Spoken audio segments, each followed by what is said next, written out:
기소가 돼서 재판을 받고 있는 박근혜 전 대통령에 대한 결심 공판에도 결국 불출석을 했지요. 방금 전 나온 속보에 따르면 징역 30년에 벌금 1,185억 원이 구형이 됐는데요. 법원은 서울구치소로부터 박근혜 피고인의 인치가 현저히 곤란하다 이런 보고서가 도착했다고 밝히기도 했습니다. 도대체 여기 어떤 사연이 있는 걸까요? 왜 재판에는 계속 불출석하는 걸까요? 끊임없는 정치투쟁으로 재판을 거부하고 있는 박근혜 전 대통령에 대한 검찰 구형, 여러분들께서는 어떻게 해석을 하고 계십니까?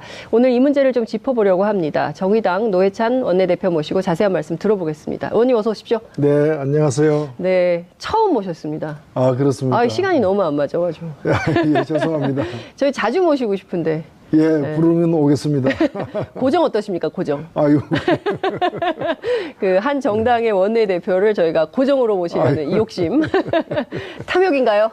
아, 예, 뭐, 네. 고맙게 생각합니다. 탐욕으로 지은 죄. 징역 30년이 구형이 좀 됐습니다. 방금 뒤 속보로 전해졌는데요. 대표님 어떻게 보십니까? 아마 우리 국민들은 그 징역 30년이라는 이 구형 자체를 네. 굉장히 생소하게 들릴 겁니다.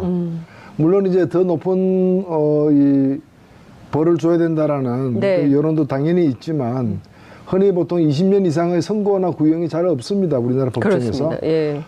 법적으로는 이제 그럼에도 불구하고 경합범일 경우에는 되게 이제 유기징역을 30년 이상 이렇게 하지는 않습니다. 그러나 네. 경합범일 경우에는 30년 이상을 하기도 하는데요. 사실상 법정에서 내릴 수 있는 상당히 그 좀 무거운 네. 형벌을 구형하였다 이렇게 보여집니다. 알고 안 나왔을까요? 일단은 재판을 계속 안 나왔어요. 재판 도중에 네. 그 자신이 이제 뇌물죄까지 예. 되고 예. 그 다음에 국정원 이 특활비로 인해서 뇌물죄까지 들어가면서 예. 본인이 재판을 포기한 것 같습니다. 예. 더 이상 자기 변론을 통해서 어떤 증거를 가지고서 자기의 혐의를 벗을 수 없다고 판단하기 때문에. 네. 재판을 포기하고 이 모든 것은 정치적 보복이다. 네. 그 프레임으로다가 지금 대응하고 있기 때문에 네. 이 구형하는 날 결심 공판장에도 나오지 않을 것으로 충분히 예견이 된 상황이다 생각합니다. 네, 그 30년이면 지금 그 나이를 계산을 하면 사실상 평생 사실상 종신형이죠. 사실상 종신형에 해당하는 거죠. 네. 굉장히 무거운 형벌인데. 그 변호인들도 안 만나고 일종의 이제 그 유영하 변호사나 그리고 이제 전 참 그 변호사들이 갔다 올 때마다 나눴다는 얘기가 좀 충격적인데 네. 애국 세력은 잘 있냐 뭐 이런 식의 멘트를 한단 말이에요. 그렇습니다. 그러니까 여전히 자신을 지지하는 집단 세력에게만 관심이 있는 대통령, 전직 대통령 이렇게 봐야 되겠죠. 변호사들이 다 사임을 해가지고 예. 국선 변호인을 재판부가 그렇죠. 선임을 했지만 예. 국선 변호인도 거부하다가 예. 최근에 변론을 위해서가 아니라 자신의 여러 가지 어떤 그 업무 처리를 위해서 업무 처리 예, 유영하 그 변호사를 변호인으로 선임해서 네. 그 변론 준비를 하는 것이 아니라 예. 주로 이제 여러 가지 뭐 재산 처리라거나 여러 가지 재산 관리인이라는 얘기가 있어요. 네, 뭐 사실상 그런 네. 역할을 하고 있는 것으로 보입니다. 네. 그러니까 이 일테면 국선 변호인 재판을 아예 포기했으면 계속 재판을 안 나올까요? 어떻게 전망하세요? 예, 제가 보기에는 앞으로 뭐 선고 재판이 남았는데 예. 1심 선고 재판이 3월 달에 있을 예정인데 거기도 네. 나오지 않을 것으로 보여집니다. 그래서 이 재판 자체를 갖다가 본인이 동의하지 않는 그런 이제 정치 보복으로 이렇게 격화시키고 네. 뭐 자기는 그게 희생양이다 이런 걸 아마 강조하는 그런 법정 대응책을 쓰고 있는 것 같습니다. 네.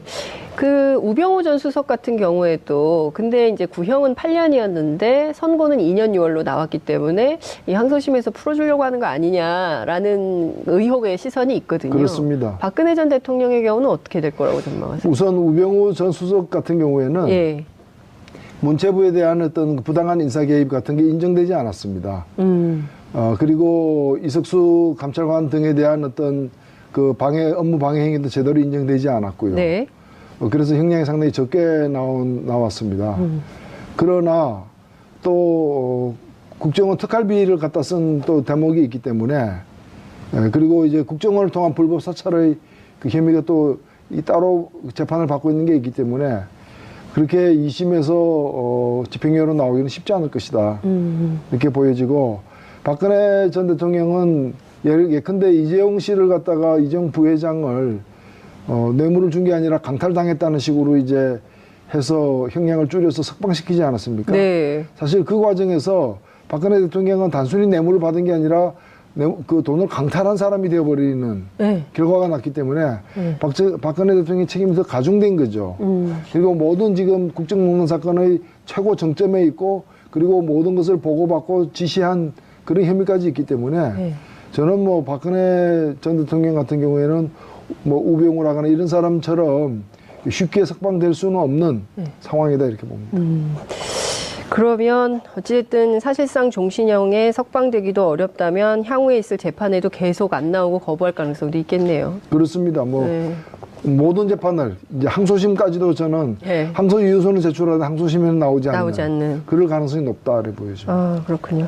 정말 그 박근혜 전 대통령에 이어서 이명박 전 대통령도 지금 이르면 3월 초에 검찰 포토라인에 서지 않을 수 없는 상황이 된 것 같습니다. 네. 어제 또 충격적인 뉴스가 나왔어요. 제2롯데월드를 건설하는데 이 기획을 청와대가 했다라는 얘기가 나왔습니다. 어떻게 보십니까? 청와대가 한 기업의 건설을 기획을 했어요. 사실 저는 그 뉴스를 들으면서 박근혜 그 전 대통령이 아직 그 이재용 재판에서는 인정되지 않았지만 삼성을 갖다가 만나기 직전에 삼성의 민원사항이 무엇인지를 미리 파악합니다. 박근혜 전 대통령. 그러니까 어떻게 보면 우리가 수업 들어갈 때 미리 선행학습하는 거 있죠. 그런 것처럼 그 이재용 씨를 만나가지고 예를 들면은 청탁을 받고 그러면 그 청탁을 들어줄 테니 얼마를 내라. 어디에다가 또 당신도 돈을 좀 내라. 이렇게 받는 게 정상인데 주고받기 전에 미리 공부를 하는 거죠. 저 친구가 또는 저 사람이 나한테 어떤 부탁을 할까. 거기에서 미리 예습을 다 하는 겁니다. 예습. 그걸 이제 한 대가 민정수석실을 통해 가지고 삼성의 승계 작업에 대한 현안을 갖다가 파악하고 정부가 할 일이 뭔지 또 어떤 일을 우리가 작용해 줄 수 있는 건지 이걸 미리 다 자기가 대가로 줄 수 있는 걸 다 점검한 뒤에 또 자기가 이재용에게 요구할 것도 점검하고 그렇게 해서 작업을 하는 거예요. 그러니까 이게 굉장히 잘 훈련된 그리고 이제 몸에 밴 사람들인데 이번 경우에도 그 이명박 대통령은 건설에도 굉장히 밝은 사람이고 건설회사 출신이죠. 그러니까 이제 그 부동산 기획 같은 데도 능한 사람으로서 자신이 볼 때 제2롯데월드를 만들면은 이런 이익이 저쪽에 있을 것이고 그 과정에서 대통령이 할 수 있는 일이 무엇이 있고 그러면 그 대가는 얼마 정도 내야 시장 가격에 적절하고 이런 계산이 다 됐다는 거죠. 그러니까 이게 보면 그 국가를 수익 모델로 했다. 라는 얘기가 계속 나오고 있는 이유가 두 전직 대통령이 지금 똑같이 기업을 상대로 뇌물 받고 대가성으로 뇌물을 받고 뒤를 봐주고 짬짬이 하고 뭐 이런 의혹이 있지 않았을까 하는데 다 사실로 드러나는데 특히 제2롯데월드 같은 경우는 굉장히 오래된 사안이거든요. 그러니까 롯데가 원했지만 군이 반대해서 안전 문제 때문에 그 성남공항 때문에 안 된다. 그거 못 짓는다라고 했는데 이명박 정부에서 이게 해결이 됐거든요. 그러니까 역대 정부의 제대로 된 대응 때문에 롯데그룹이 수건 사업이지만 포기한 것을 갖다가 다시금 이렇게 끄집어내가지고 가능하게 해주마. 나는 해결할 수 있다. 그래가지고 가능하게 해주마. 나는 공항 갖다가 각도를 비틀어가지고 그 위험천만한 허가를 내준 거죠. 근데 만약에 정말이요 무슨 사고가 발생하면 이 책임은 누가 져야 됩니까? 국민들이 피해자가 되는 거죠. 그러니까요. 이 끔찍한 상황에 대해서 과연 어떤 생각을 하고 이렇게 해주는 것인지 과연 정말 어떤 책임감을 가지고 국정을 운영한 건지 정말 이해할 수가 없는 수준이다 이렇게 볼 수 있을 것 같은데요. 지금 보면 이명박 전 대통령의 경우도 삼성뿐만 아니라 지금 현대자동차 나왔죠. 그리고 지금 롯데 나왔죠. 그 다음에 또 SK도 나올 거다라는 얘기도 있습니다. 그러니까 삼성은 이미 나왔고요. 삼성은 이미 나왔고요. 그러니까 그 변호사비를 대납한 40억 원이나 되는 돈을 대납한 상황이 나온 것이고요. 그러니까 지금 이명박 전 대통령이나 박근혜 전 대통령이나 이명 박근혜 정부 9년간 재벌을 동원해서 빼먹을 수 있는 돈을 최대한 빼먹은 거 아니냐. 그렇습니다. 이 범죄를 다 어떻게 할 거냐 이 얘기를 해야 될 것 같은데 다음 주는 소환이 되겠죠. 빠르면 다음 주고 아니면 네. 그 다음 주에는 소환이 될 것입니다. 네. 지금 보면은 뭐 이명박 대통령을 소환할 그 어떤 근거나 증거가 부족해서 소환을 미루는 것이 아니고. 왜 소환을 미루는 걸까요? 아니요. 그러니까 그 전에 불러야 될 사람들이 많이 생겨난 거죠. 그리고 과거 수사 과정에서 한 달 전만 하더라도 드러나지 않았던 예. 그런 이제 증거나 또는 증언이나 네. 이런 것들이 자꾸 속출하고 있기 때문에 네. 그 아들도 부르고 아마 부인도 먼저 부를 수도 있다고 보여지고요. 김윤옥 여사 뭘로 부를까요? 예. 부인 같은 경우에도 예를 들면은 그 청와대 그 제2부속실 그 비서관 등을 통해 가지고 국정원에서 현찰로 달러화를 갖다가 국외 출장 전에 국정원 특활비에서 나온 것으로 추정되는 돈을 받은 혐의가 지금 있는 거거든요. 예. 있는 것이고 심지어는 그 돈을 가지고 미국 가서 무엇을 샀다라는 예. 사실은 의혹까지 제기되고 있는 상황이기 때문에 그렇죠. 그런 부분과 관련해서 당연히 조사 대상이 되는 것입니다. 조사 받아야 되는 거 아닌가요? 부인이라고 해서 봐주고 이럴 그런 수 건 있나요? 없죠. 예. 예. 그 부인이냐 아니냐는 것은 예. 마지막에 뭐 재판부가 예. 형량을 갖다가 매길 때 혹시 감안될지는 몰라주지만은 네. 범죄 사실과 관련해서는 예외가 없는 것이죠. 그러면 김윤옥 여사도 소환된다. 그럴 가능성이 높다고 보여집니다. 그러면은 김윤옥 여사는 언제 소환이 될까요? 지금 상황 이미 다 나왔는데 불러서 조사를 하려면 이미 다 나온 사실에 대해서 빨리 불러야 되는 거 아닐까요? 그래서 네. 저는 이명박 대통령을 부르기 전에 부를 사람은 거의 다 부르고 이명박 대통령을 마지막에 부를 수도 있고 네. 그것 때문에 네. 내주가 아닌 그 다음 주가 될 수도 있고 그러면 이명박 대통령 가기 전에 김윤옥 여사 먼저 갈 수도 있다. 예. 아닌 경우도 물론 있을 있겠지만. 수 있겠습니다만은 대체로 가장 중요한 또 피의자이고 대통령이기 때문에 예. 여러 번 부르긴 힘들 거라고 보여집니다. 여러 번 부르긴 힘들고 한 번에 다 사실은 가서 이렇게 일괄 조사를 받는 게 예. 뭐 그나마 남아 있는 또 예우이기도 하기 때문에 예. 있을 수 있는 예우이기 하기 때문에 불러놓고 좀 부족한 게 있다 딴 사람 불러가지고 얘기가 다르다가 또 부르고 예. 그러기보다는 예. 마지막에 이렇게 예. 불러서 한꺼번에 모든 걸 다 조사를 하는 게 맞지 않겠는가. 그게 지금 아들을 참고인으로 불렀거든요. 네. 그러면은 대개는 참고인으로 불러서 조서를 쓰지만 이게 이제 곧 피의자 신분으로 전환되기도 하잖아요. 네. 그러면 이명박 전 대통령 전에 이상은 회장을 먼저 부를 거다. 그 다음에 이명박 전 대통령을 부를 거다. 이제 이런 대체로 이제 법조기자들의 시각이 있는데 그 사이에 김윤옥 여사가 소환될 가능성이 있다. 특활비 문제로. 네. 알겠습니다. 이거는 저희가 이제 주목해서 봐야 될 포인트 네. 중에 하나가 아닌가라는 생각이 네. 좀 드는데요. 삼성하고 계속 싸우셨어요. 예. 삼성 피해자. 2007년부터 이런 말씀하셨습니다. 삼성의 유일한 동아줄은 이명박이다. 그렇죠, 사실은. 예. 네.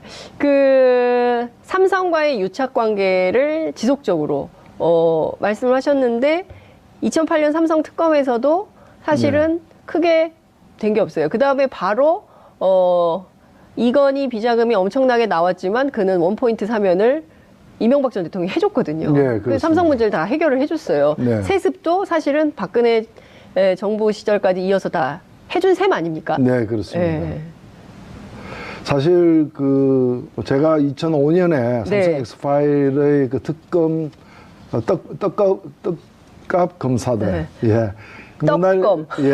떡값 검사들 명단 발표해서 뭐 의원제까지 상실이 됐습니다만은 네. 그 후에 이제 김용철 변호사가 굉장히 용기 있는 양심선언을 하면서 네. 제가 폭로한 사실을 포함해서 엄청나게 거대한 이 불법 비리가 드러난 거죠. 그에 따라서 2007년에 제가 법사위 마지막으로 당시에 있을 때 이 특검법을 갖다 통과시키는 데 앞장을 섰습니다. 그래서 2008년에 특검 수사가 이제 수개월간 진행이 됐는데 결과적으로 그 과정에서 4조 4천억이라는 차명 재산이 드러났고요. 네. 드러났고 사실은 2008년, 2009년은 이건희 당시 회장의 최대 위기였습니다. 그래서 2008년 IOC 위원도 이제 자격이 정지된 상황이고요. 그리고 국민들에게도 4조 5천억의 숨겨둔 재산이 드러났기 때문에 과징금도 내고 세금도 안 낸 거 다 내고 나머지는 이 사회를 위해서 유익하게 쓰겠다. 사실상 헌납하겠다. 환원하겠다는 약속까지 한 게 2008년입니다. 그렇습니다. 그런 아주 위기의 상황에서 2009년에 이건희 이명박 대통령 쪽에서 손을 내민 거죠. 다스 변호사비 처리해줘. 40억. 네. 그거 지금 4조 5천억을 감춰야 되는 상황에 그리고 세금을 제대로 내면은 1,000억 이상의 과징금을 더 내야 되는 네. 세금은 약 400억 정도 냈습니다만은 그런 상황에서 40억 좀 그 도와줘. 그러면 이명박 대통령은 지금 이건희 회장이 처한 그 처지가 어떻고 네. 무엇이 필요한지 다 아는 사람입니다. 네.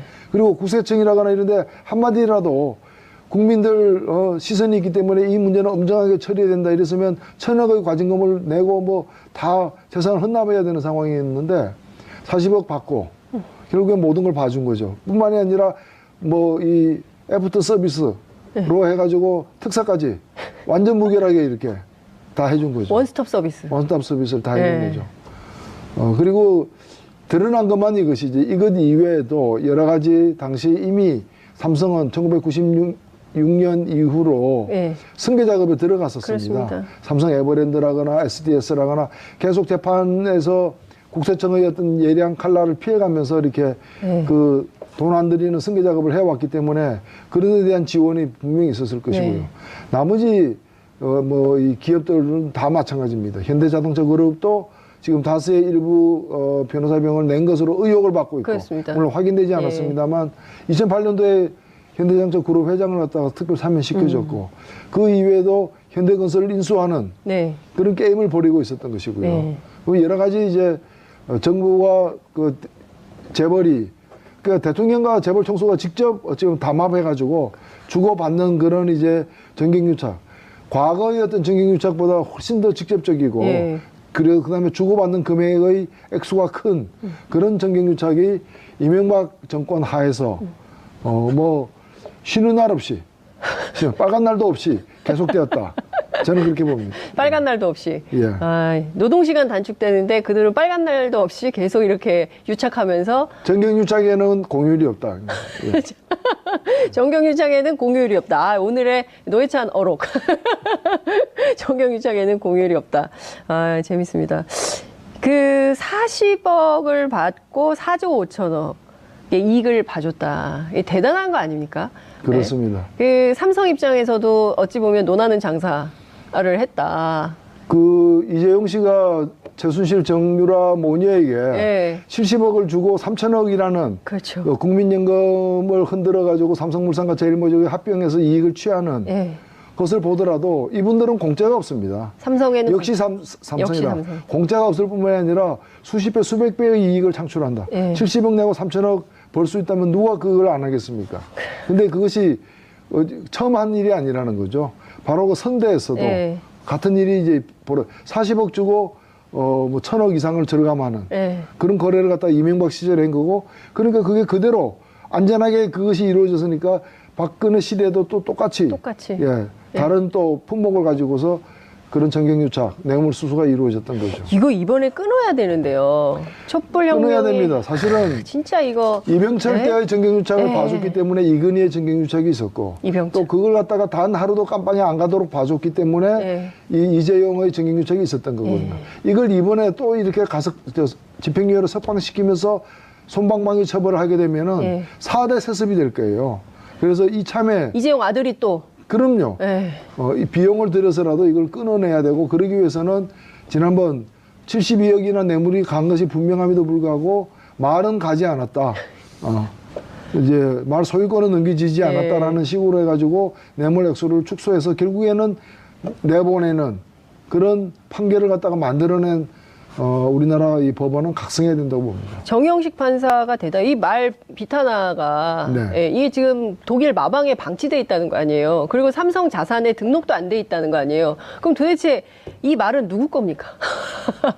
정말 이해할 수가 없어요. 이 정유라 씨만 탄 말이거든요. 그러면 정유라 것도 아니고 삼성 것도 아니고 이게 누구 겁니까? 이게 말이 안 되는 얘기를 해놓고 풀어주고 그리고 말이 생각해도 말이 안 되는 말이죠.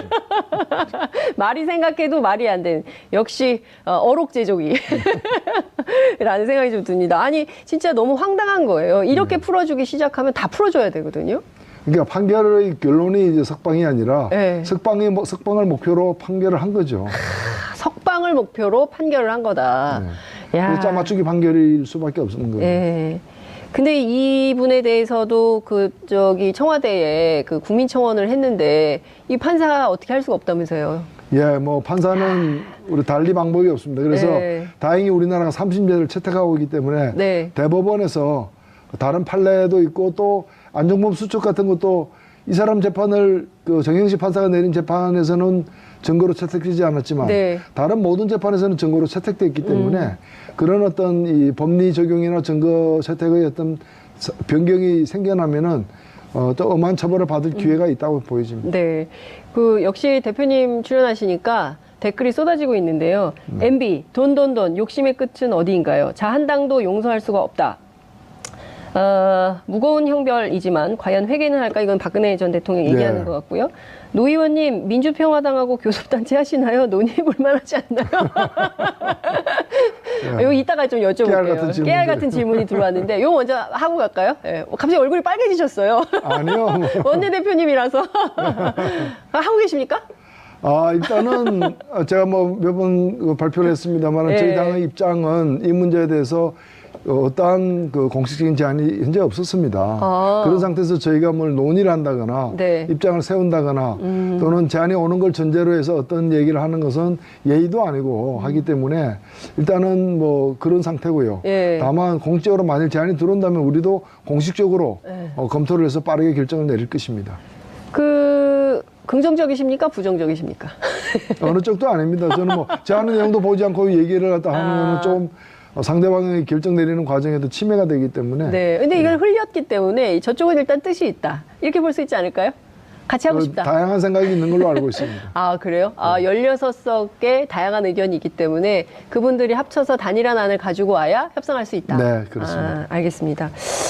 최근에 미투 운동이 굉장히 뜨겁게 전개가 되고 있습니다. 이게 바로 이제 검찰 개혁의 중요한 신호탄 중에 하나가 될 거다 이렇게 보기도 하는데요. 안태근 검사장이 드디어 이제 피의자로 해서 조사를 받고 있는데요. 전반적으로 어떻게 보십니까? 우리 사회가 지금 전 분야, 전 진영을 가리지 않고 다 나오고 있는 거거든요. 저는 우리 사회의 그동안에 이렇게 가려졌던 혹은 때로는 고의로 감춰왔던 그런 치부가 드러나고 있는 과정이라고 봅니다.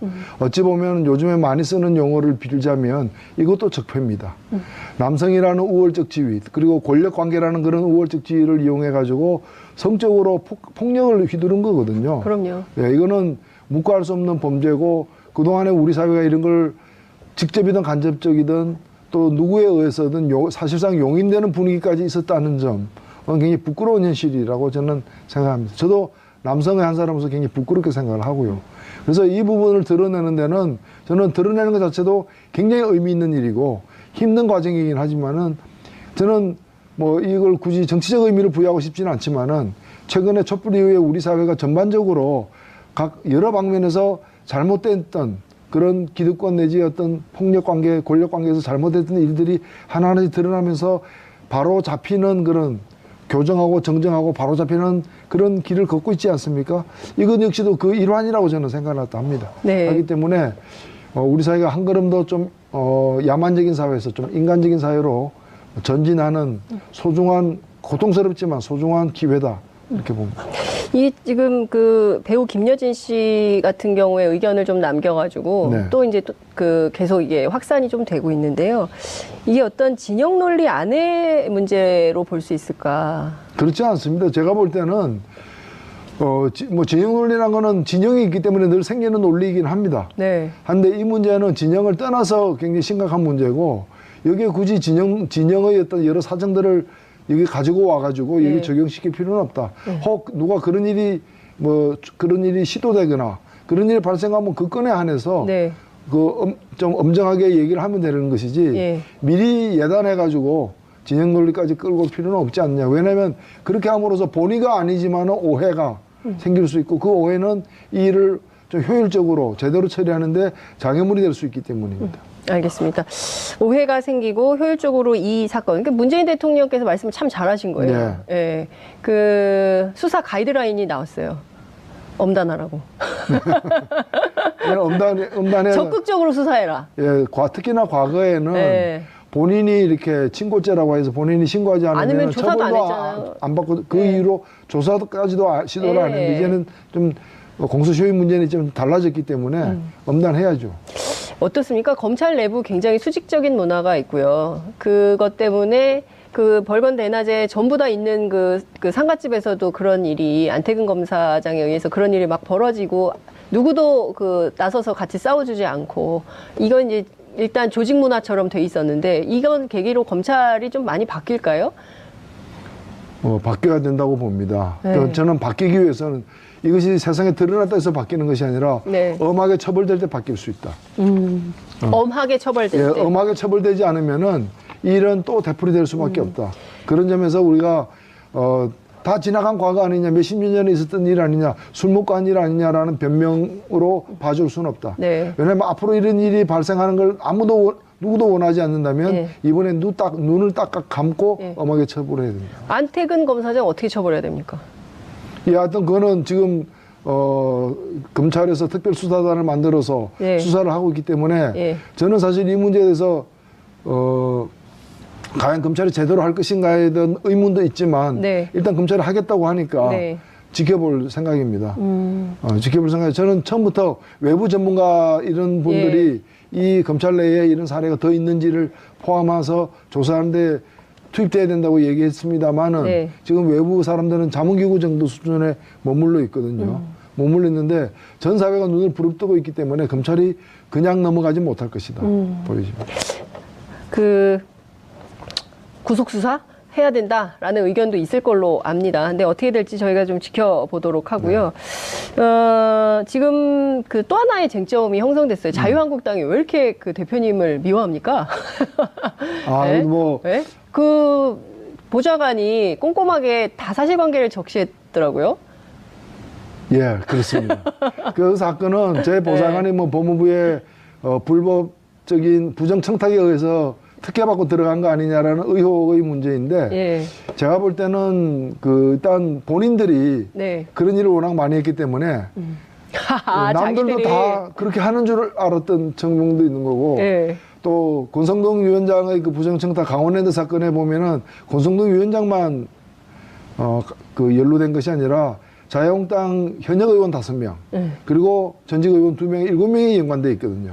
그 엄청난 일을 갖다가 좀 막기 위해서 물타기 하느라고 제 사건은 사건도 아닌 일을 끄집어 들인 게 아닌가 보여지고 그다음에 조금이라도 평소에 그 사람들이 일을 어떻게 다루는가를 이번에 처음 알았습니다.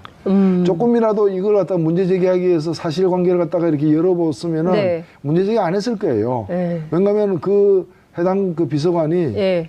개인의 얘기긴 합니다만은 자기가 더 좋은 자리, 더 많은 연봉을 받는 곳으로 얼마든지 갈 수 있는 사람임에도 불구하고 자기의 어떤 좀 공적인 관심사, 인권법 때문에 하향 지원해서 간 거거든요. 그런 측면도 있는데 그걸 누가 보더라도 알 수 있는데 그걸 가지고서 마치 백을 동원해서 들어간 사람처럼 이렇게 함부로 이렇게 그래서 저는 저를 고발하기를 정말 바랐습니다. 고발 안 했죠. 예. 왜냐하면 그것도 면책특권이라 해가지고 국회에서 한 발언이기 때문에 면책특권이 된다고 해서 고발하게 되면 무고죄로 제가 이제 대응을 하려고 그랬는데 왜 고발을 안 하는지. 그럼 고발을 안 할 것 같으면 사과를 해야 되는 거 아니에요? 사과도 안 하고 있습니다. 제일 인상적인 그 보좌관, 비서관님의 말씀 중에 가장 인상적인 대목이 노회찬 의원님은 가지 말라고 했다. 네. 아니 그때는 몇 달 전의 일이었어요, 사실은. 그분은 나가기는 12월 달에 나갔는데 9월 달에 건강 등 여러 문제로 그만두고 쉰다고 해서 제가 제가 나가지 말라고 몇 차례 얘기했는데도 11월 달에 최종적으로 그만두는 걸로 이렇게 결정을 했죠. 사실 구하기 드문 인재입니다. 그러니까요. 그래서 제가 나가지 말라고 한 것은 그때는 법무부에서 채용 공고가 나오기도 전이었고요. 너무나 당연한 일이고 김진태 의원 20명 줘도 저 안 바꿉니다.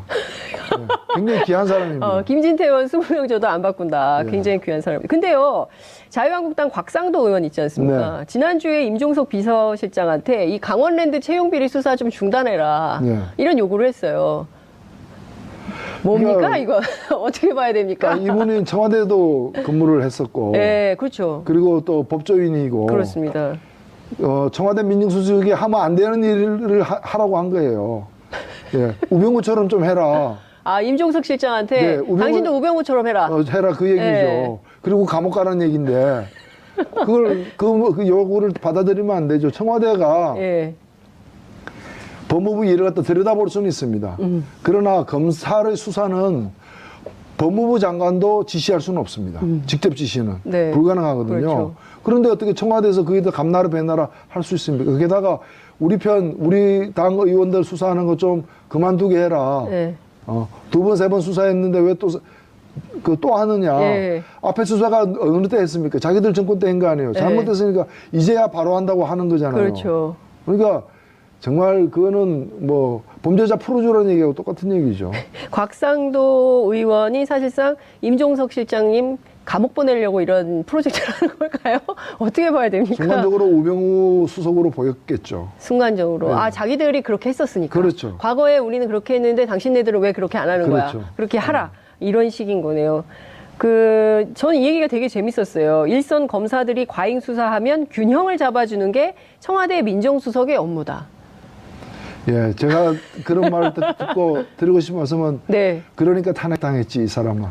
그러니까 탄핵당했지, 이 사람아. 아, 센 말씀 주셨습니다. 아, 진짜 댓글이 굉장히 많이 들어오고 있는데요. 문 대통령님이 되시니까 이런 운동도 가능합니다. 뭐 이런 의견도 있고요. 정의당이 국회에서 목소리를 높이고 저변을 넓히기 위해서 합당을 해야 하지 않을까요? 이런 얘기도 있습니다. 장자연 사건만 잘 처벌됐어도 미투는 없었을 것입니다. 고위직일수록 갑질 문화, 성추행 엄단해야 된다. 이런 의견도 있고요. 노르가즘 서울시장 가자. 서울시장 출마라는 얘기까지 나오고 있는데요. 그 지금 지역구가 전혀 땄는데, 그죠? 예, 저는 예. 경남 창원에 있는 예. 사람입니다. 네. 근데 이제 과거에 서울시에 노원구에 지역구가 예. 있었기 때문에 또 이런 말씀이 나오시는 것 같아요. 예, 지금도 저는 뭐 가끔씩 서울에 있는 시장에도 잘 갑니다. 서울에 있는 시장에도 잘 간다. 지방선거는 좀 어떻게 준비하고 계세요? 예, 정의당에게는 이번 지방선거 굉장히 중요합니다. 특히 촛불 이후에 제대로 된 나라 세우자는 국민들 요구에 부응하기 위해서도 저희들이 하여튼 선거니까 네. 다수의 당선자를 내기 위해서 네. 그리고 특히나 여성 후보 또 청년 후보를 많이 진출시키기 위해서 저희들이 당내에서 다른 당과 비교할 수 없을 정도의 인센티브를 부여하고 있습니다. 예. 선거 비용까지도 좀 많이 분담을 당에서 후보에게. 예, 그렇군요. 근데 좀 그런 생각이 좀 듭니다. 그러니까 정의당이 작은 정당이지만 굉장히 똘똘하게 진보적인 정책들 과거부터 민주노동당 시절부터 굉장히 그런 파격적인 무상 의료, 뭐 무상급식, 무상보육 뭐 이런 무상 시리즈도 과거에 이제 민주노동당 시절에 이제 냈던 정책들이고 뭐 이런데 지지율이 상당히 정체예요. 예, 이유가 합니다. 뭘까요? 예, 뭐 다른 한편으로 보면 다른 당에 비해서는 네. 대통령을 당선시킨 당 이외에 모든 당들의 지지율이 반토막 이상 낮아졌는데 네. 저희들은 그나마 유지되고 있으니까 상대적으로는 다행이라고 보지만 정의당을 자꾸 그런 당하고만 비교해서 될 문제는 아니라고 보고 저희들이 분발해야죠. 저희들이 나름대로 이제 뭐 진보 정치 세력으로는 인정받고 있지만은 문제를 푸는 어떤 대안 세력으로서 인정받는 데는 부족함이 많다고 저는 생각합니다. 그래서 저희들이 좀 스스로 돌아보면서 뼈를 깎는 그런 또 이렇게 좀 혁신을 통해서 거듭나겠습니다. 이번 선거도 지켜봐 주십시오. 네. 서울시장은 누가 나오는 겁니까? 정의당에서? 서울시장은 센 사람이 나갈 겁니다. 센 사람이요? 예. 지금 뭐 민주당은 당내 경선 중에서 누군가가 되겠지만은 다른 당들은 지금 후보가 제대로 없지 않습니까? 현대자동차 그룹도 지금 다수의 일부 변호사병을 낸 것으로 의혹을 받고 있고 그렇습니다. 물론 확인되지 않았습니다만 2008년도에 현대자동차 그룹 회장을 갖다가 특별 사면시켜줬고 그 이외에도 현대건설을 인수하는 그런 게임을 벌이고 있었던 것이고요. 그 여러 가지 이제 정부와 재벌이 대통령과 재벌 총수가 직접 지금 담합해가지고 주고받는 그런 이제 정경유착.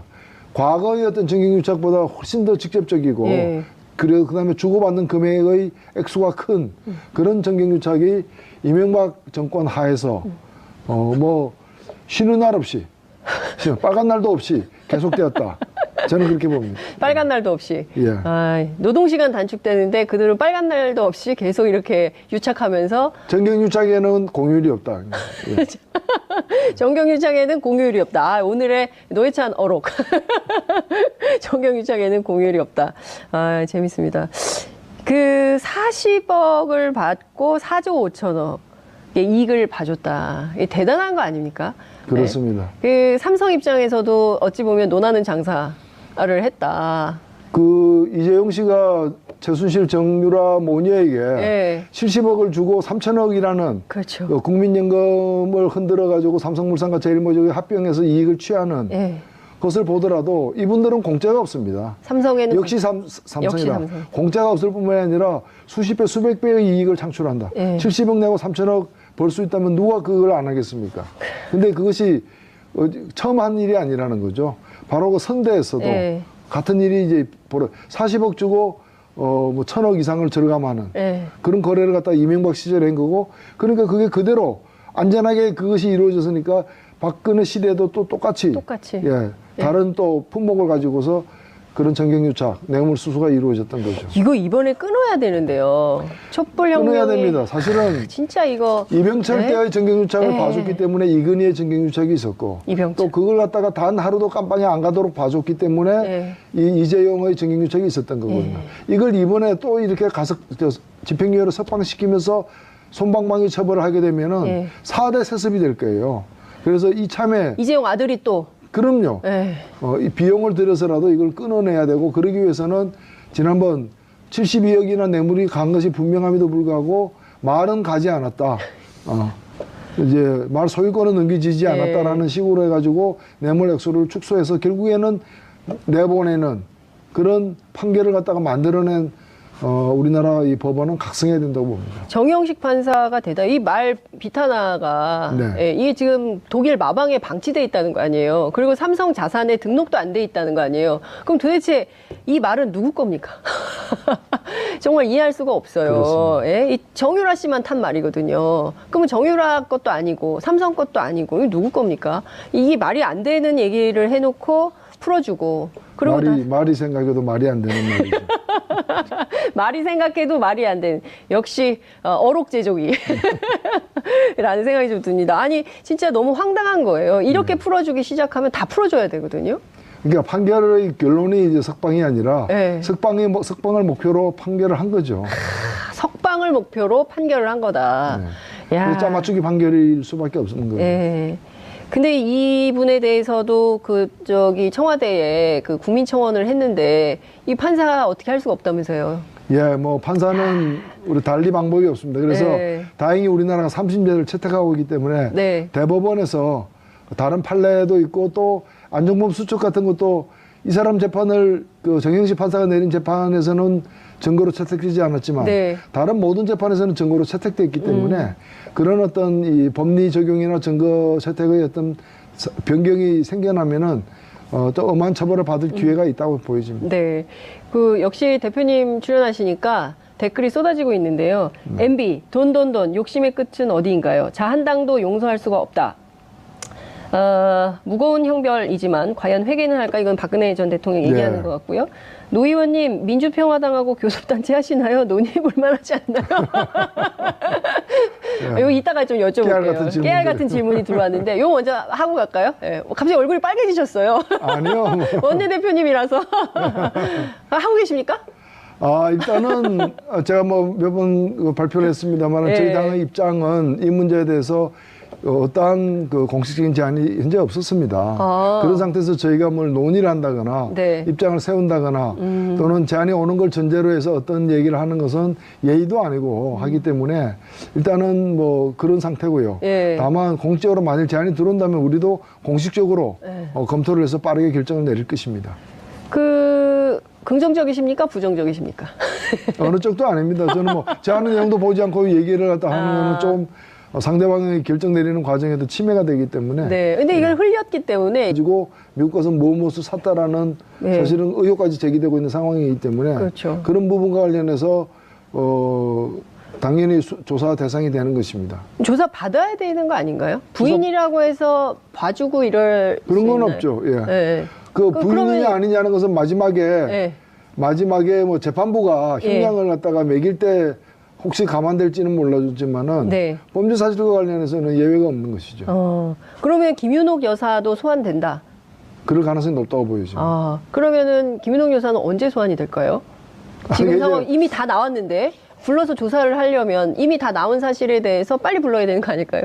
그래서 네. 저는 이명박 대통령을 부르기 전에 부를 사람은 거의 다 부르고 이명박 대통령을 마지막에 부를 수도 있고 네. 그것 때문에 네. 내주가 아닌 그 다음 주가 될 수도 있고 그러면 이명박 대통령 가기 전에 김윤옥 여사 먼저 갈 수도 있다? 예. 아닌 경우도 물론 있을 수 있겠습니다만은 대체로 가장 중요한 또 피의자이고 대통령이기 때문에 예. 여러 번 부르긴 힘들 거라고 보여집니다.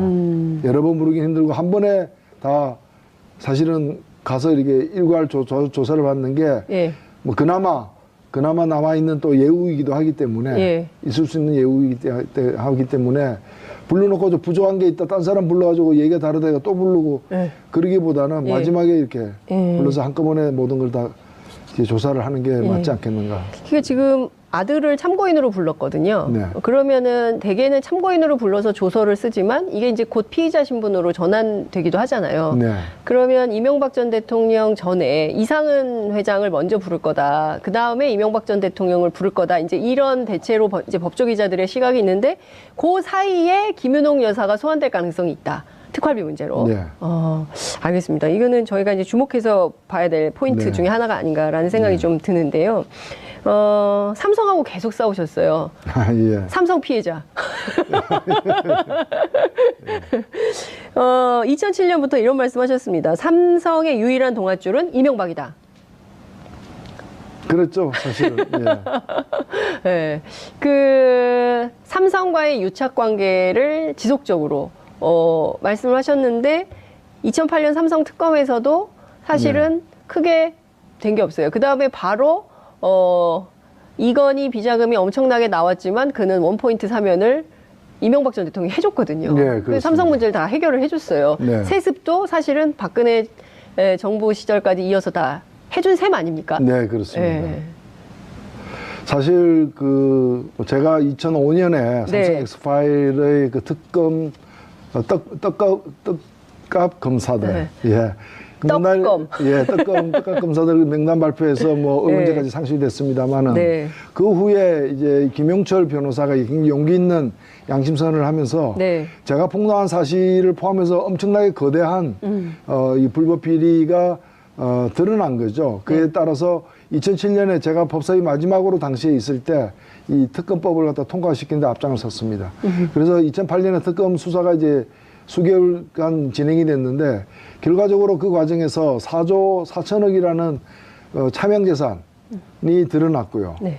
드러났고 사실은 2008년, 2009년은 이건희 당시 회장의 최대 위기였습니다. 그래서 2008년 IOC 위원도 이제 자격이 정지된 상황이고요. 그리고 국민들에게도 4조 5천억의 숨겨둔 재산이 드러났기 때문에 과징금도 내고 세금도 안 낸 거 다 내고 나머지는 이 사회를 위해서 유익하게 쓰겠다. 사실상 헌납하겠다. 환원하겠다는 약속까지 한 게 2008년입니다. 그렇습니다. 그런 위기의 상황에서 2009년에 이명박 대통령 쪽에서 손을 내민 거죠. 다스 변호사비 좀 처리해줘. 40억. 네.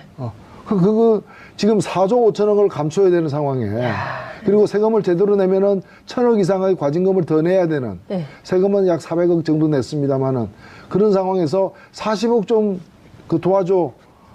그러면 이명박 대통령은 지금 이건희 회장이 처한 그 처지가 어떻고 네. 무엇이 필요한지 다 아는 사람입니다. 네.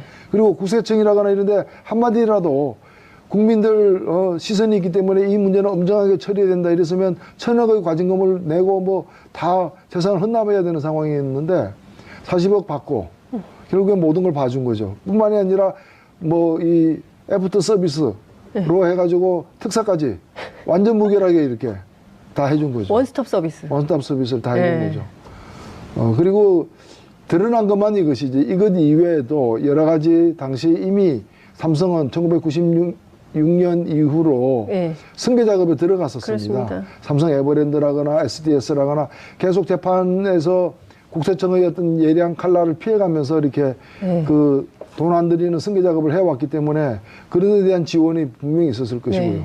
나머지 이 기업들은 다 마찬가지입니다. 기소가 돼서 재판을 받고 있는 박근혜 전 대통령에 대한 결심 공판에도 결국 불출석을 했지요. 방금 전 나온 속보에 따르면 징역 30년에 벌금 1,185억 원이 구형이 됐는데요. 법원은 서울구치소로부터 박근혜 피고인의 인치가 현저히 곤란하다 이런 보고서가 도착했다고 밝히기도 했습니다. 도대체 여기 어떤 사연이 있는 걸까요? 왜 재판에는 계속 불출석하는 걸까요? 끊임없는 정치 투쟁으로 재판을 거부하고 있는 박근혜 전 대통령에 대한 검찰 구형, 여러분들께서는 어떻게 해석을 하고 계십니까? 오늘 이 문제를 좀 짚어보려고 합니다. 정의당 노회찬 원내대표 모시고 자세한 말씀 들어보겠습니다. 의원님 어서 오십시오. 네, 안녕하세요. 네, 처음 모셨습니다. 아, 그렇습니까? 시간이 너무 안 맞아가지고. 예, 죄송합니다. 저희 자주 모시고 싶은데. 예, 부르면 오겠습니다. 고정 어떠십니까, 고정? 아유. 그 한 정당의 원내대표를 저희가 고정으로 모시는 이 욕심. 탐욕인가요? 아, 예, 고맙게 생각합니다. 탐욕으로 지은 죄. 징역 30년이 구형이 좀 됐습니다. 방금 속보로 전해졌는데요. 대표님 어떻게 보십니까? 아마 우리 국민들은 그 징역 30년이라는 이 구형 자체를 네. 굉장히 생소하게 들릴 겁니다. 물론 이제 더 높은 이 벌을 줘야 된다라는 네. 그 여론도 당연히 있지만 흔히 보통 20년 이상의 선고나 구형이 잘 없습니다. 우리나라 법정에서. 그렇습니다. 예. 법적으로는 이제 그럼에도 불구하고 경합범일 경우에는 되게 이제 유기징역을 30년 이상 이렇게 하지는 않습니다. 그러나 네. 경합범일 경우에는 30년 이상을 하기도 하는데요. 사실상 법정에서 내릴 수 있는 상당히 그 좀 무거운 네. 형벌을 구형하였다 이렇게 보여집니다. 알고 안 나왔을까요? 일단은 재판을 계속 안 나왔어요. 재판 도중에 네. 그 자신이 이제 뇌물죄까지 예. 되고 예. 그 다음에 국정원 이 특활비로 인해서 뇌물죄까지 들어가면서 예. 본인이 재판을 포기한 것 같습니다. 아. 예. 더 이상 자신 변론을 통해서 어떤 증거를 가지고서 자기의 혐의를 벗을 수 없다고 판단하기 때문에 네. 재판을 포기하고 이 모든 것은 정치적 보복이다. 네. 그 프레임으로다가 지금 대응하고 있기 때문에 네. 이 구형하는 날 결심 공판장에도 나오지 않을 것으로 충분히 예견이 된 상황이다 생각합니다. 네. 30년이면 지금 나이를 계산을 하면 사실상 평생 사실상 종신형이죠. 사실상 종신형에 네. 해당하는 거죠. 네. 굉장히 무거운 형벌인데 그 변호인들도 안 만나고 일종의 이제 유영아 변호사나 그리고 이제 전 참 변호사들이 갔다 올 때마다 나눴다는 얘기가 좀 충격적인데 네. 애국 세력은 잘 있냐 이런 식의 멘트를 한단 말이에요. 그렇습니다. 그러니까 여전히 자신을 지지하는 집단 세력에게만 관심이 있는 대통령, 전직 대통령 이렇게 봐야 되겠죠. 변호사들이 다 사임을 해가지고 예. 국선 변호인을 재판부가 그렇죠. 선임을 했지만 예. 국선 변호인도 거부하다가 예. 최근에 변론을 위해서가 아니라 자신의 여러 가지 어떤 업무 처리를 위해서 업무 처리. 예, 유영아 변호사를 변호인으로 선임해서 네. 그 변론 준비를 하는 것이 아니라 예. 주로 이제 여러 가지 재산 처리라거나 여러 가지 재산 관리인이라는 얘기가 있어요. 네, 사실상 그런 네. 역할을 하고 있는 것으로 보입니다. 네. 그러니까 이 일테면 국선 변호인 재판을 아예 포기했으면 계속 재판을 안 나올까요? 어떻게 전망하세요? 예, 제가 보기에는 앞으로 선고 재판이 남았는데 예. 1심 선고 재판이 3월 달에 있을 예정인데 거기도 네. 나오지 않을 것으로 보여집니다. 그래서 이 재판 자체를 갖다가 본인이 동의하지 않는 그런 이제 정치 보복으로 이렇게 격화시키고 네. 자기는 그게 희생양이다 이런 걸 아마 강조하는 그런 법정 대응책을 쓰고 있는 것 같습니다. 네. 우병우 전 수석 같은 경우에도 근데 이제 구형은 8년이었는데 선고는 2년 6월로 나왔기 때문에 이 항소심에서 풀어주려고 하는 거 아니냐라는 의혹의 시선이 있거든요. 그렇습니다. 박근혜 전 대통령의 경우는 어떻게 될 거라고 전망하세요? 우선 우병우 전 수석 같은 경우에는 예. 문체부에 대한 어떤 부당한 인사 개입 같은 게 인정되지 않았습니다. 그리고 이석수 감찰관 등에 대한 어떤 업무 방해 행위도 제대로 인정되지 않았고요. 네. 그래서 형량이 상당히 적게 나왔습니다.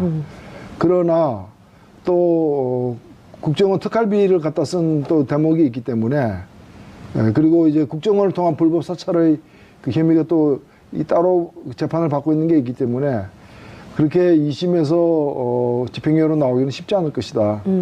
이렇게 보여지고, 박근혜 전 대통령은 예컨대 이재용 씨를 갖다가 이재용 부회장을 뇌물을 준 게 아니라 강탈당했다는 식으로 이제 해서 형량을 줄여서 석방시키지 않았습니까? 네. 사실 그 과정에서 박근혜 대통령은 단순히 뇌물을 받은 게 아니라 그 돈을 강탈한 사람이 되어버리는 네. 결과가 났기 때문에 박근혜 대통령의 책임이 더 가중된 거죠.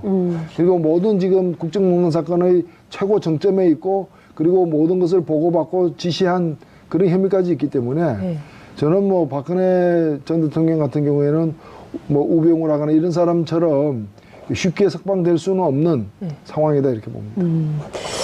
그러면 어찌됐든 사실상 종신형에 석방되기도 어렵다면 향후에 있을 재판에도 계속 안 나오고 거부할 가능성도 있겠네요. 그렇습니다. 뭐 모든 재판을 이제 항소심까지도 저는 항소이유서는 제출하는데 항소심에는 나오지 않는 그럴 가능성이 높다, 이렇게 보여집니다. 아, 그렇군요. 정말 그 박근혜 전 대통령에 이어서 이명박 전 대통령도 지금 이르면 3월 초에 검찰 포토라인에 서지 않을 수 없는 상황이 된 것 같습니다. 네. 어제 또 충격적인 뉴스가 나왔어요.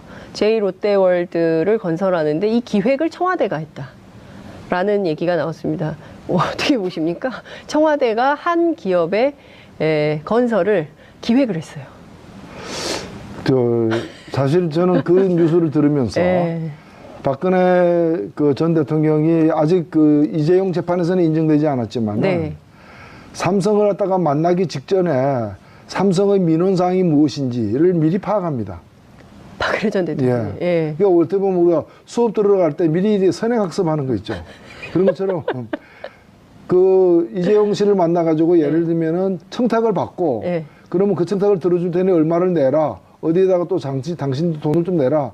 이렇게 주고받는 게 정상인데 주고받기 전에 미리 공부를 하는 거죠. 저 친구가 또는 저 사람이 나한테 어떤 부탁을 할까. 거기에서 미리 예습을 다 하는 겁니다. 예습.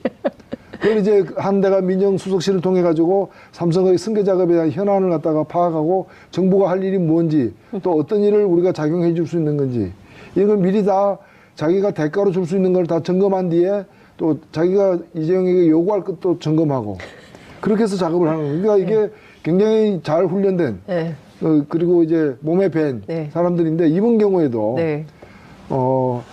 그 이명박 대통령은 건설에도 굉장히 밝은 사람이고 건설회사 출신이죠. 그러니까 이제 그 부동산 기획 같은 데도 능한 사람으로서 자신이 볼 때 제2롯데월드를 만들면은 이런 이익이 저쪽에 있을 것이고 그 과정에서 대통령이 할 수 있는 일이 무엇이 있고 그러면 그 대가는 얼마 정도 내야 시장 가격에 적절하고 이런 계산이 다 됐다는 거죠. 그러니까 이게 보면 그 국가를 수익 모델로 했다. 라는 얘기가 계속 나오고 있는 이유가 두 전직 대통령이 지금 똑같이 기업을 상대로 뇌물 받고 대가성으로 뇌물을 받고 뒤를 봐주고 짬짬이 하고 뭐 이런 의혹이 있지 않았을까 하는데 다 사실로 드러나는데 특히 제2롯데월드 같은 경우는 굉장히 오래된 사안이거든요. 그러니까 롯데가 원했지만 군이 반대해서 안전 문제 때문에 그 성남공항 때문에 안 된다. 그거 못 짓는다라고 했는데 이명박 정부에서 이게 해결이 됐거든요. 그러니까 역대 정부의 제대로 된 대응 때문에 롯데그룹이 수군 사업이 있지만 포기한 것을 갖다가 다시금 이렇게 끄집어내가지고 가능하게 해주마. 나는 해결할 수 있다. 그래가지고 가능하게 해주마. 나는 공항 갖다가 각도를 비틀어가지고 그 위험천만한 허가를 내준 거죠. 근데 만약에 정말이요 무슨 사고가 발생하면 이 책임은 누가 져야 됩니까? 국민들이 피해자가 되는 거죠. 그러니까요. 이 끔찍한 상황에 대해서 과연 어떤 생각을 하고 이렇게 해주는 것인지 과연 정말 어떤 책임감을 가지고 국정을 운영한 건지 정말 이해할 수가 없는 수준이다 이렇게 볼 수 있을 것 같은데요. 지금 보면 이명박 전 대통령의 경우도 삼성뿐만 아니라 지금 현대자동차 나왔죠. 그리고 지금 롯데 나왔죠. 그 다음에 또 SK도 나올 거다라는 얘기도 있습니다. 그러니까 삼성은 이미 나왔고요. 삼성은 이미 나왔고요. 그러니까 그 변호사비를 대납한 40억 원이나 되는 돈을 대납한 상황이 나온 것이고요. 그러니까 지금 이명박 전 대통령이나 박근혜 전 대통령이나 이명박근혜 정부 9년간 재벌을 동원해서 빼먹을 수 있는 돈을 최대한 빼먹은 거 아니냐. 그렇습니다. 이 범죄를 다 어떻게 할 거냐 이 얘기를 해야 될 것 같은데 다음 주는 소환이 되겠죠. 빠르면 다음 주고 아니면 네. 그 다음 주에는 소환이 될 것입니다. 네. 지금 보면은 뭐 이명박 대통령을 소환할 어떤 근거나 증거가 부족해서 소환을 미루는 것이 아니고. 왜 소환을 미루는 걸까요? 아니요. 그러니까 그 전에 불러야 될 사람들이 많이 생겨난 거죠. 그리고 과거 수사 과정에서 한 달 전만 하더라도 드러나지 않았던 예. 그런 이제 증거나 또는 증언이나 네. 이런 것들이 자꾸 속출하고 있기 때문에 네. 그 아들도 부르고 아마 부인도 먼저 부를 수도 있다고 보여지고요. 김윤옥 여사 뭘로 부를까요? 예. 부인 같은 경우에도 예를 들면은 그 청와대 그 제2부속실 그 비서관 등을 통해 가지고 국정원에서 현찰로 달러화를 갖다가 국외 출장 전에 국정원 특활비에서 나온 것으로 추정되는 돈을 받은 혐의가 지금 있는 거거든요. 예. 있는 것이고 심지어는 그 돈을 저쪽은 일단 뜻이 있다. 이렇게 볼 수 있지 않을까요? 같이 하고 싶다. 다양한 생각이 있는 걸로 알고 있습니다. 아, 그래요? 아, 16석의 다양한 의견이 있기 때문에 그분들이 합쳐서 단일한 안을 가지고 와야 협상할 수 있다. 네, 그렇습니다. 아, 알겠습니다. 최근에 미투 운동이 굉장히 뜨겁게 네. 전개가 되고 있습니다. 이게 바로 이제 검찰 개혁의 중요한 신호탄 중에 하나가 될 거다 이렇게 보기도 하는데요. 안태근 검사장이 드디어 이제 피의자로 해서 조사를 받고 있는데요. 전반적으로 어떻게 보십니까? 우리 사회가 지금 전 분야, 전 진영을 가리지 않고 다 나오고 있는 거거든요. 저는 우리 사회의 그동안에 이게 가려졌던 혹은 때로는 고의로 감춰왔던 그런 치부가 드러나고 있는 과정이라고 봅니다. 어찌 보면 요즘에 많이 쓰는 용어를 빌자면 이것도 적폐입니다. 남성이라는 우월적 지위 그리고 권력관계라는 그런 우월적 지위를 이용해가지고 성적으로 폭력을 휘두른 거거든요. 그럼요. 예, 이거는 묵과할 수 없는 범죄고 그동안에 우리 사회가 이런 걸 직접이든 간접적이든 또 누구에 의해서든 사실상 용인되는 분위기까지 있었다는 점 굉장히 부끄러운 현실이라고 저는 생각합니다. 저도 남성의 한 사람으로서 굉장히 부끄럽게 생각을 하고요. 그래서 이 부분을 드러내는 데는 저는 드러내는 것 자체도 굉장히 의미 있는 일이고 힘든 과정이긴 하지만은 저는 뭐 이걸 굳이 정치적 의미를 부여하고 싶지는 않지만은 최근에 촛불 이후에 우리 사회가 전반적으로 각 여러 방면에서 잘못됐던 그런 기득권 내지 어떤 폭력 관계, 권력 관계에서 잘못했던 일들이 하나하나씩 드러나면서 바로 잡히는 그런 교정하고 정정하고 바로 잡히는 그런 길을 걷고 있지 않습니까?